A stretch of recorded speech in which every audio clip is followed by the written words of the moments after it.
Welcome to day 3 of the Podcasting Challenge course. Last time we talked a little bit about domain names when choosing your podcast name and the importance of domain names, but now we're going to dive a little bit deeper into that. As we mentioned in the previous course, you want to make sure that you conduct research on what names are already taken. So check all the domains, check podcasts, check trademarks, and we'll talk about in depth on how you can do some of that. When selecting a domain name, your domain name is going to be one of the first impressions that a potential customer has with your company. So it can add or detract from your credibility, it can help or hurt your SEO, and it can be a great branding opportunity if it is done correctly. So you want to make sure that it actually works with your brand and is not something that isn't the same name as your brand or something that's a little bit different, because you want to make sure that people are, when they're searching for you, they're going to be able to find you.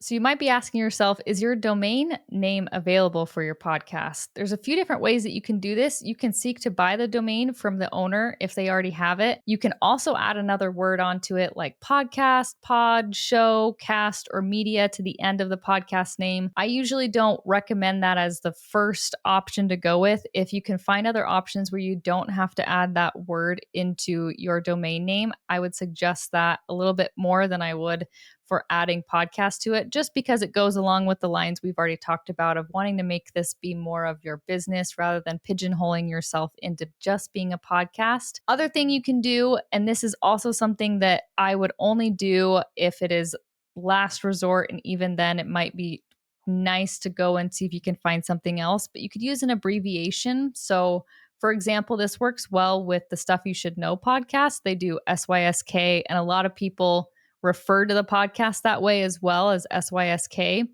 And that works for them, but you want to be careful. You don't want to just do this because it's the only option you have. If you can find other podcast names, that might be the better route to go.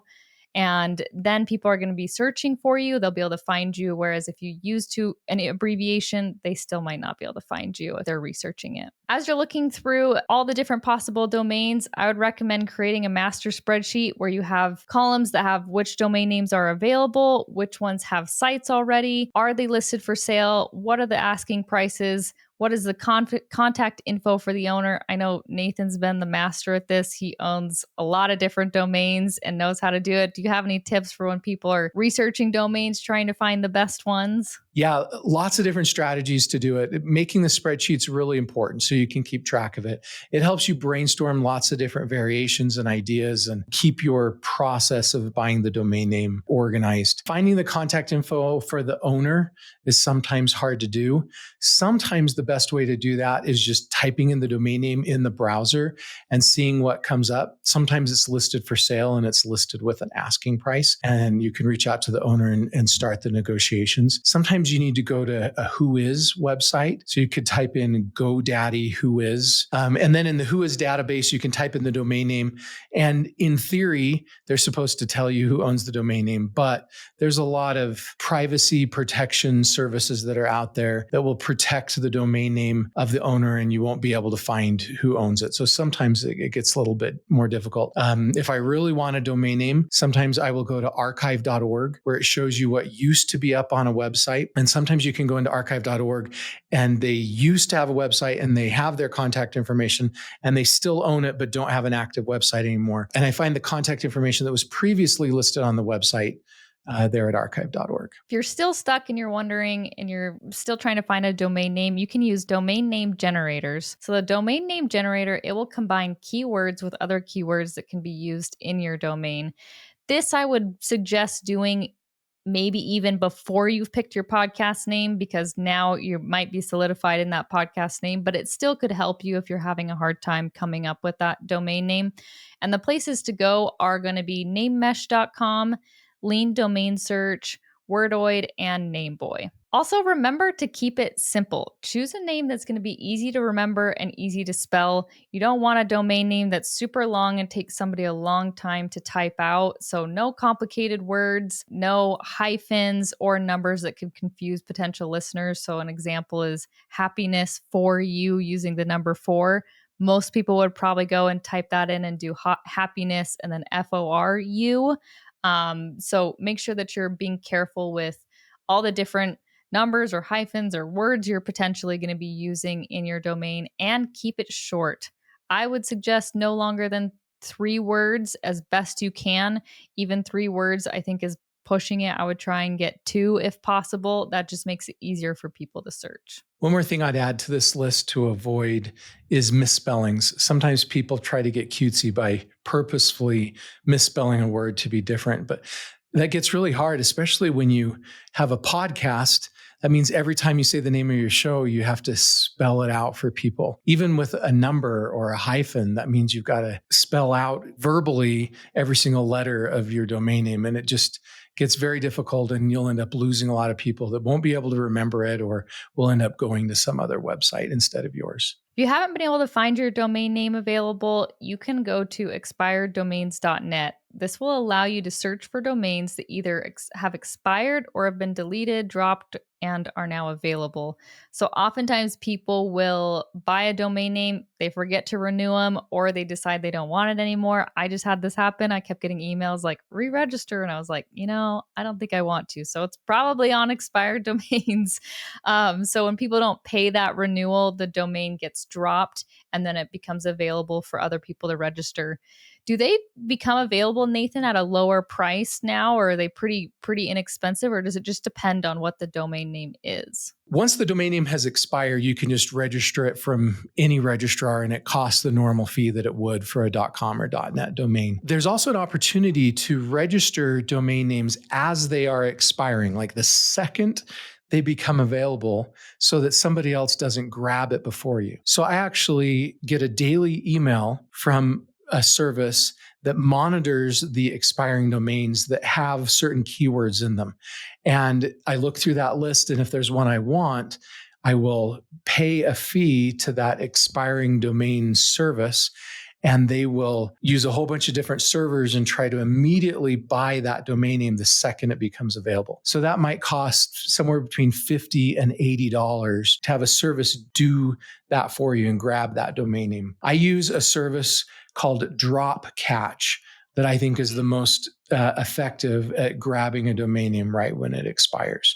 Highly recommend them. To check availability and register your domain, you can use different services or registrars like GoDaddy.com, Namecheap.com, Domain, and Bluehost.com. I've had the most success with GoDaddy. Are there any others in this list, Nathan, that you would add to help people finding their domain? Yeah, GoDaddy's a little bit expensive for me. If you have a bunch of domain names, if you just have one, it probably doesn't matter. Google has one as well, Google Domains. I use one called Epic. It's epik.com. That's a great example of how when you misspell a domain name, you have to say it out every time. So you really can use almost any registrar that's out there. GoDaddy is the biggest player in the space. So if you only have a few domains, you probably can't go wrong using GoDaddy. There's one more domain registrar that I use in certain situations. If I need a country top level domain, let's say I'm going to build a version of my site in Brazil and I want a .com.br, which is what they use for commercial sites in Brazil. A lot of those countries have residency requirements, and sometimes it's hard to jump through all the hoops and get a domain in that country. So if I need a domain in a specific country, I will use the service 101domain.net, and you put in which domain name you want, and it shows you all the different country extensions, and they'll help satisfy those requirements, such as having a local agent to register your domain name there. There are 2 parts to every domain name. There's going to be the name, so like Podcasting Challenge, that signals the name of your brand. And then there's the extension. So most people know of .com. There's other ones for .net, .org, .co. But I think, like we've mentioned before, .com is the one that we would suggest the most because that's what most people use. It's going to be the one that most people automatically search. So if they're searching Podcasting Challenge, they'll probably put podcastingchallenge.com rather than putting .net or .org or even .co.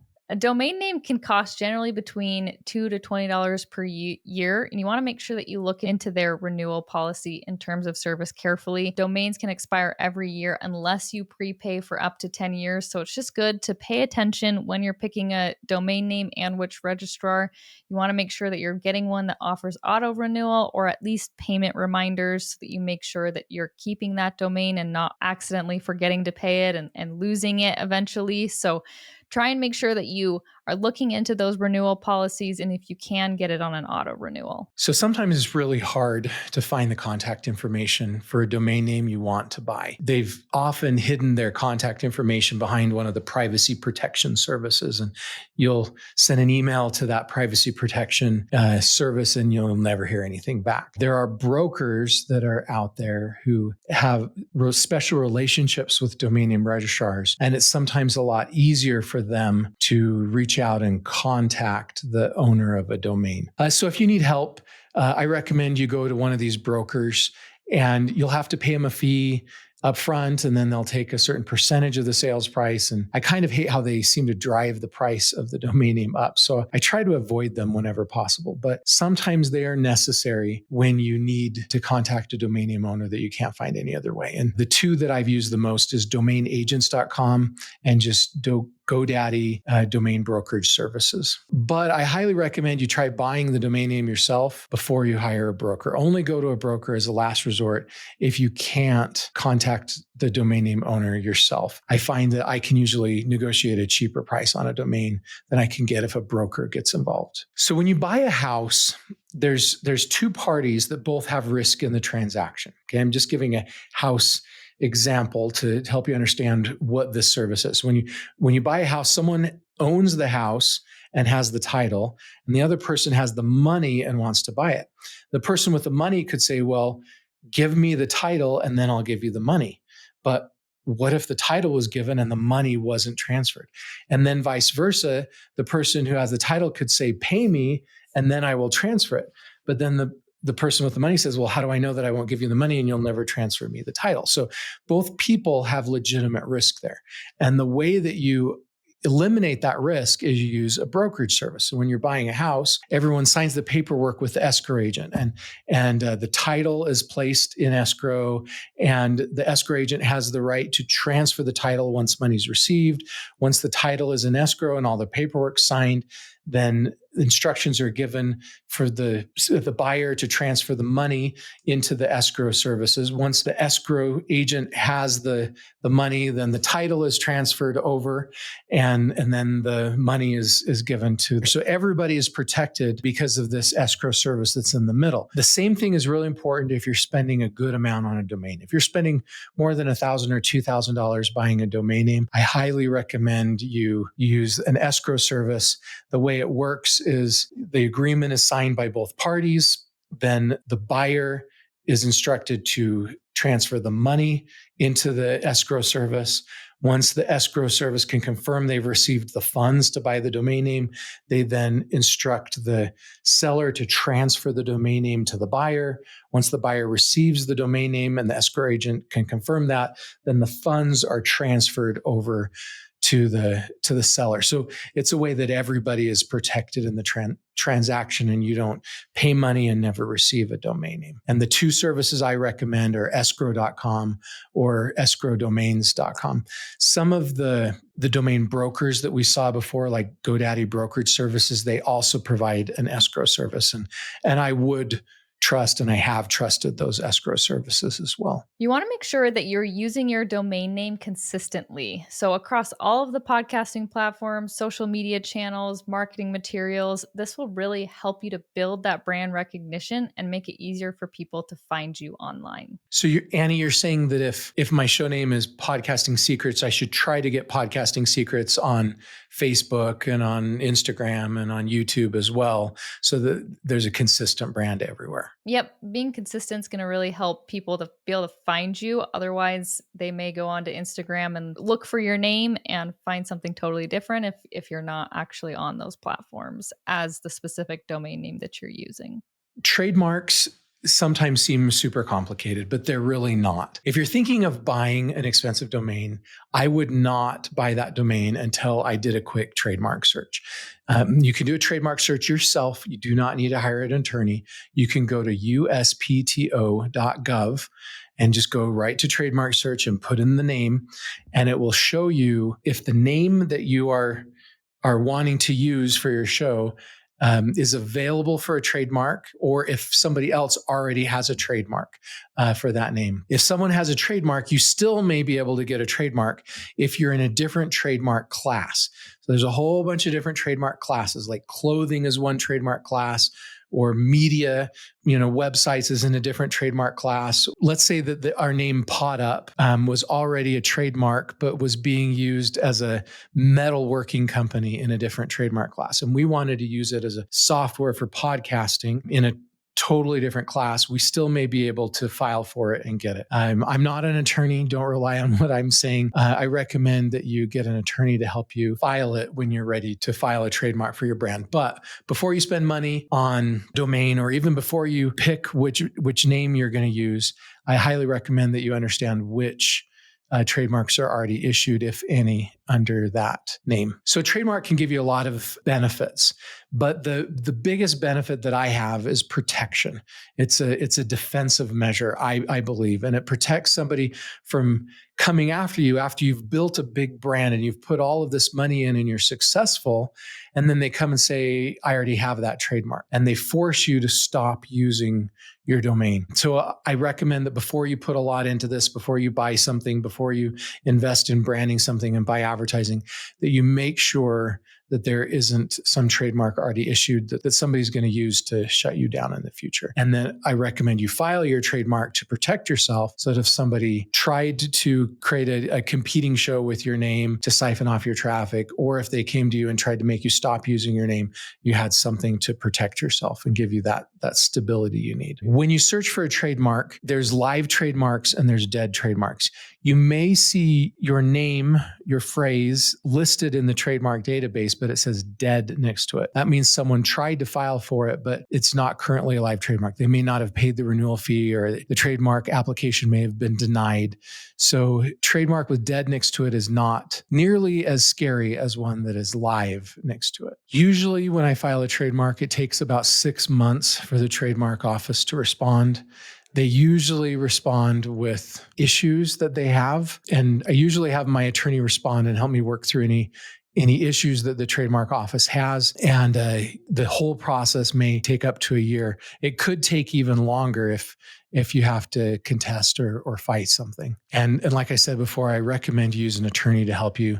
There's a lot of these online services that'll help you file your trademark, and they don't cost very much, from LegalZoom to Trademark Engine. And I recommend you get some help so you can do it right. Okay, a few different action items for today. Brainstorm and list those potential names. Then check the availability of the domain and choose a domain name registrar.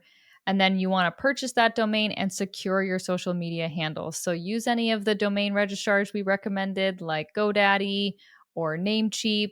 Purchase that domain, then go in and secure those social media handles that you found that are available, so that you can be consistent with your branding across the board. Thanks for joining us for day 3 of the challenge course. For day 4, we're going to be talking all about your branding, and we're excited to see you there.